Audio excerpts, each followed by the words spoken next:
The She Doesn't Know That I Know Odyssey, Part 2.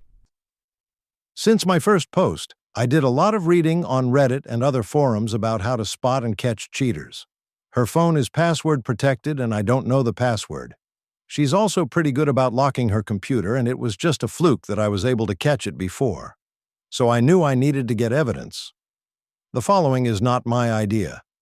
This is all advice I got by obsessively reading Reddit stories and comments, as well as other forums. I ordered some cameras off of the internet that look like smoke detectors. I convinced Emily that our home insurance would go down if I put smoke detectors in every room. I ordered a book off of the same site called How to Be a Great Husband. Discover the secrets to a happy marriage without changing your wife. And I left it around for her to see. She did, and I could tell it made her uncomfortable. I got a GPS tracker and a voice-activated recorder, along with some strong Velcro for putting it under her driver's seat. Unfortunately, you have to subscribe to a service to use the tracker, but I figure I won't be subscribed to it very long. Now, this has all been happening from when I first became suspicious until now. Just a couple of days ago, on January the 20th, is when I finally got everything set up. When I got the voice-activated recorder, I tested it by hiding it in the table centerpiece, and I sat Emily down and asked her questions. Honey, I am doing a personal inventory to try to be a better husband and partner. To that end, I wanted to ask you some serious questions, and I want some serious answers. Do you feel I have ever abused you in our marriage? Do you feel I've ever cheated on you in our marriage? Is there anything you feel I could do to improve myself as a husband? Again, I ripped this off of a comment I read on a cheating story on Reddit. I didn't come up with this. To the first question, she said no, of course not. To the second, she seemed reluctant, but answered no. To the third one, she said she wished we made love more.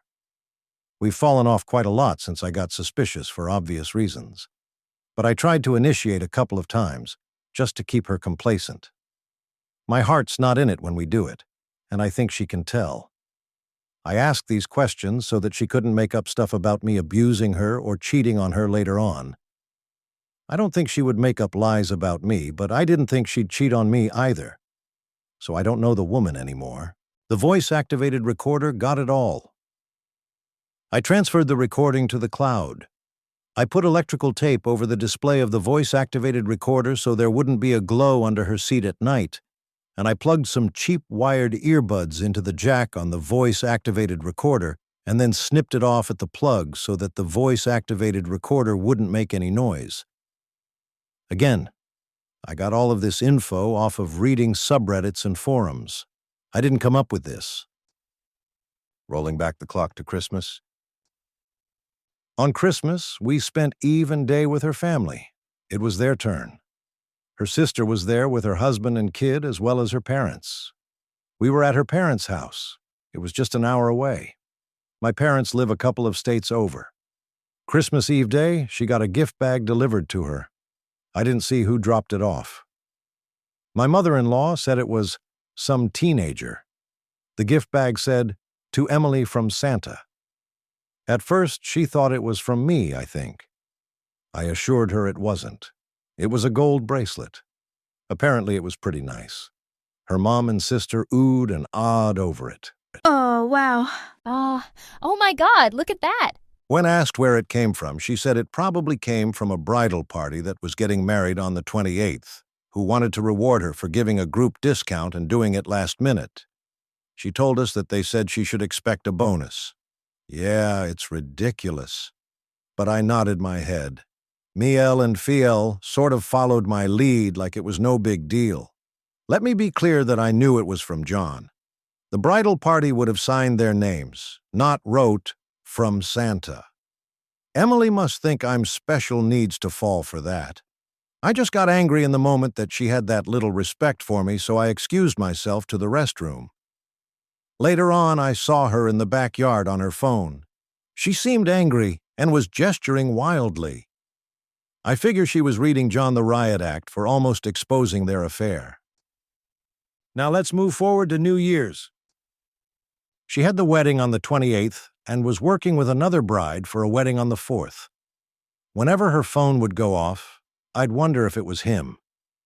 On New Year's Eve during the day, she got more buzzes and dings on her phone than normal. She would look at them annoyed. I asked her what the problem is, and she said the bride getting married on the 4th is a real bridezilla. That night she said she had to step out to go meet with Bridezilla. She told me she'd be back in time to kiss me at the countdown. She came back at around 1:30 a.m. She was crying, sobbing actually, going straight to the bathroom and coming out 10 minutes later. I told her to calm down and asked her what the problem was. She said she was so sorry. I asked why she was sorry. She said because I missed the New Year's Eve countdown. I told her she was entirely too upset for it to be just that. But she assured me it was. She even held my face between her hands and stared at me and told me she loved me. I asked her if she had anything else to tell me. She assured me that she didn't. I asked her point blank then if she cheated on me. She swore up and down that she didn't, and that she was upset because she missed the countdown, because since we have been married, we always kissed each other when the clock struck midnight. I gave her every opportunity to come clean, and she still lied to me. Since then, I got the cameras and the other stuff and installed it all. Now I'm going to wait to get more tangible evidence, as well as start consulting divorce attorneys. Trying to head off comments. Getting real undeniable proof is important, because my family loves Emily. They think of her like a daughter. In her family, she's the golden child who can do no wrong. If she told them I was abusive or a cheater, her family would believe her. My family would probably take my side, but they'd definitely interrogate me to make sure I didn't abuse her. I've got to get tangible, undeniable proof. Kind of for myself, but more for the attorney. If I get enough proof, we won't have a messy divorce, I don't think. Also, I want to know the truth about the real nature of their relationship, and I think she might let it slip out in a phone call in her car with one of her friends, or with John himself. Finally, if I just divorce her and say she's cheating on me. She can say I was abusive or a cheater. She has the kind of relationship with her family that they would believe her with no evidence, and my family would probably interrogate me to make sure she was full of it. If I have all the proof and can get some evidence of them together kissing, then I think I'd be able to control the narrative with friends and family. I mean, I know I want to divorce her. I'm going to divorce her. I just want proof to show friends and family so she can't play the victim. I don't think I have that proof yet. TLDR. On Christmas, Emily got an anonymous gift from John. It pissed her off. On New Year's, she left, promising to come back in time for the countdown and kiss, but didn't, and was very late, and Ugly cried way too much about it. I ordered a bunch of spy stuff off of the internet to do my own investigation.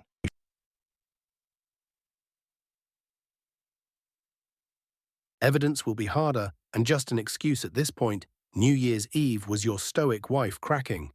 The arm's distance you mentioned must not be so arm's distance, but close distance, since she ran to her affair partner and missed an important relationship event with you.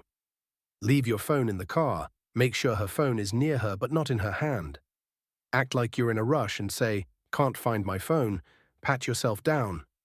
Grab her phone and say you will call your phone and then ask, "What's the screen unlock?" She will give it, and as long as you play it right, she won't change it. Get her messages. And get an attorney already. He can help more than people on Reddit. From experience, let me tell you my suspicion. The tears and emotions when your biatch came back to you was not because of you, or because she felt guilty about cheating on you. No. It was because John and her must have broken up over the Christmas's gift-risky behavior from John's part. They definitely at least fought, probably after sex, just moments before coming back to meet you, crying because she would probably not be seeing him again. That's what her going out that night and coming back a ball of emotions was about. The Christmas present from John was to show he doesn't give a shit about anyone but himself. He knew it would raise a lot of questions. When you expose her, don't forget to remind your in-laws about the present from Santa.